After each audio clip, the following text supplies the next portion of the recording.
wherein is related the droll way in which Don Quixote had himself dubbed a knight. Harassed by this reflection, he made haste with his scanty pot-house supper, and having finished it, called the landlord, and shutting himself into the stable with him, fell on his knees before him, saying, "From this spot I rise not, valiant knight, until your courtesy grants me the boon I seek, one that will redound to your praise and the benefit of the human race." The landlord, seeing his guest at his feet and hearing a speech of this kind, stood staring at him in bewilderment, not knowing what to do or say, and entreating him to rise, but all to no purpose until he had agreed to grant the boon demanded of him. "I look for no less, my lord, from your high magnificence," replied Don Quixote, "and I have to tell you that the boon I have asked, and your liberality has granted, is that you shall dub me knight tomorrow morning, and that tonight I shall watch my arms in the chapel of this your castle. Thus tomorrow, as I have said, will be accomplished what I so much desire, enabling me lawfully to roam through all the four quarters of the world, seeking adventures on behalf of those in distress, as is the duty of chivalry and of knights errant like myself, whose ambition is directed to such deeds." The landlord, who, as has been mentioned, was something of a wag, and had already some suspicion of his guest's want of wits, was quite convinced of it on hearing talk of this kind from him, and to make sport for the night he determined to fall in with his humour.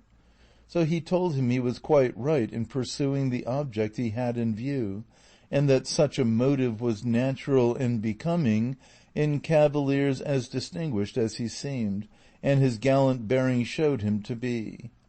and that he himself in his younger days had followed the same honourable calling, roaming in quest of adventures in various parts of the world, among others the curing grounds of Malaga, the Isles of Riaran, the precinct of Seville, the little market of Segovia, the Olivera of Valencia, the Rondilla of Granada, the strand of Sanlúcar, the Colt of Cordova, the taverns of Toledo, and divers other quarters, where he had proved the nimbleness of his feet and the lightness of his fingers, doing many wrongs, cheating many widows, ruining maids and swindling minors, and, in short, bringing himself under the notice of almost every tribunal and court of justice in Spain,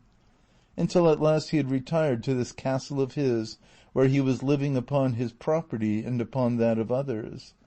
and where he received all knights errant of whatever rank or condition they might be, all for the great love he bore them, and that they might share their substance with him in return for his benevolence.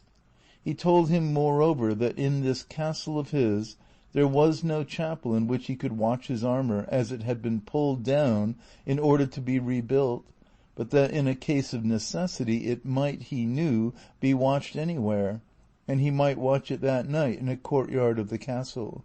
and in the morning, God willing, the requisite ceremonies might be performed so as to have him dubbed a knight, and so thoroughly dubbed that nobody could be more so. He asked if he had any money with him, to which Don Quixote replied that he had not a farthing, as in the histories of knights errant he had never read of any of them carrying any. On this point the landlord told him he was mistaken,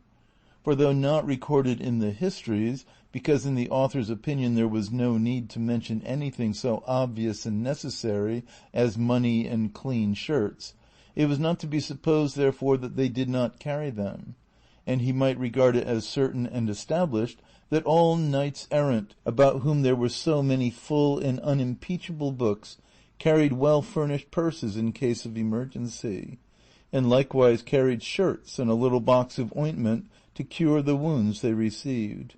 For in those plains and deserts where they engaged in combat and came out wounded, it was not always that there was someone to cure them, unless indeed they had for a friend some sage magician to succour them at once by fetching through the air upon a cloud some damsel or dwarf with a vial of water of such virtue that by tasting one drop of it they were cured of their hurts and wounds in an instant, and left as sound as if they had not received any damage whatever. But in case this should not occur, the knights of old took care to see that their squires were provided with money and other requisites, such as lint and ointments for healing purposes. And when it happened that knights had no squires, which was rarely and seldom the case, they themselves carried everything in cunning saddle-bags that were hardly seen on the horse's croup, as if it were something else of more importance, because, unless for some such reason, carrying saddle-bags was not very favorably regarded among knights-errant. He therefore advised him, and as his godson so soon to be, he might even command him, never from that time forth to travel without money and the usual requirements, and he would find the advantage of them when he least expected it. Don Quixote promised to follow his advice scrupulously, and it was arranged forthwith that he should watch his armor in a large yard at one side of the inn. So, collecting it all together, Don Quixote placed it on a trough that stood by the side of a well, and bracing his buckler on his arm, he grasped his lance and began with a stately air to march up and down in front of the trough, and as he began his march, night began to fall. The landlord told all the people who were in the inn about the craze of his guest, the watching of the armor, and the dubbing ceremony he contemplated. Full of wonder at so strange a form of madness, they flocked to see it from a distance, and observed with what composure he sometimes paced up and down, or sometimes, leaning on his lance, gazed on his armor without taking his eyes off it for ever so long. And as the night closed in with a light from the moon so brilliant that it might vie with his that lent it, everything the novice knight did was plainly seen by all. Meanwhile, one of the carriers who were in the inn thought fit to water his team, and it was necessary to remove Don Quixote's armor as it lay on the trough. But he, seeing the other approach, hailed him in a loud voice, "O thou, whoever thou art, rash knight that comest to lay hands on the armor of the most valorous errant that ever girt on sword, have a care what thou dost. Touch it not unless thou wouldst lay down thy life as the penalty of thy rashness." The carrier gave no heed to these words, and he would have done better to heed them if he had been heedful of his health, but seizing it by the straps, flung the armor some distance from him. Seeing this, Don Quixote raised his eyes to heaven, and fixing his thoughts apparently upon his lady Dulcinea, exclaimed, "Aid me, lady mine, in this the first encounter that presents itself to this breast, which thou holdest in subjection. Let not thy favor and protection fail me in this first jeopardy." And, with these words and others to the same purpose, dropping his buckler, he lifted his lance with both hands, and with it smote such a blow on the carrier's head that he stretched him on the ground, so stunned that had he followed it up with a second there would have been no need of a surgeon to cure him. This done, he picked up his armor and returned to his beat with the same serenity as before. Shortly after this, another, not knowing what had happened, for the carrier still lay senseless, came with the same object of giving water to his mules, and was proceeding to remove the armor in order to clear the trough, when Don Quixote, without uttering a word or imploring aid from any one, once more dropped his buckler and once more lifted his lance, and without actually breaking the second carrier's head into pieces, made more than 3 of it, for he laid it open in 4. At the noise, all the people of the inn ran to the spot, and among them the landlord. Seeing this, Don Quixote braced his buckler on his arm, and with his hand on his sword exclaimed, "O lady of beauty, strength and support of my faint heart, it is time for thee to turn the eyes of thy greatness on this thy captive knight on the brink of so mighty an adventure." By this he felt himself so inspirited that he would not have flinched if all the carriers in the world had assailed him. The comrades of the wounded, perceiving the plight they were in, began from a distance to shower stones on Don Quixote, who screened himself as best he could with his buckler, not daring to quit the trough and leave his armor unprotected. The landlord shouted to them to leave him alone, for he had already told them that he was mad, and as a madman he would not be accountable even if he killed them all. Still louder shouted Don Quixote, calling them knaves and traitors, and the lord of the castle, who allowed knights errant to be treated in this fashion, a villain and a low-born knight, whom, had he received the order of knighthood, he would call to account for his treachery. But of you, he cried, base and vile rabble, I make no account. Fling, strike, come on, do all you can against me. Ye shall see what the reward of your folly and insolence will be.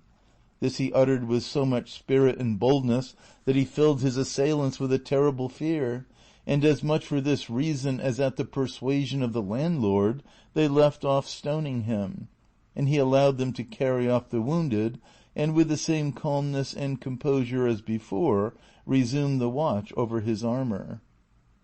But these freaks of his guest were not much to the liking of the landlord, so he determined to cut matters short and confer upon him at once the unlucky order of knighthood before any further misadventure could occur. So, going up to him, he apologized for the rudeness which, without his knowledge, had been offered to him by these low people, who, however, had been well punished for their audacity.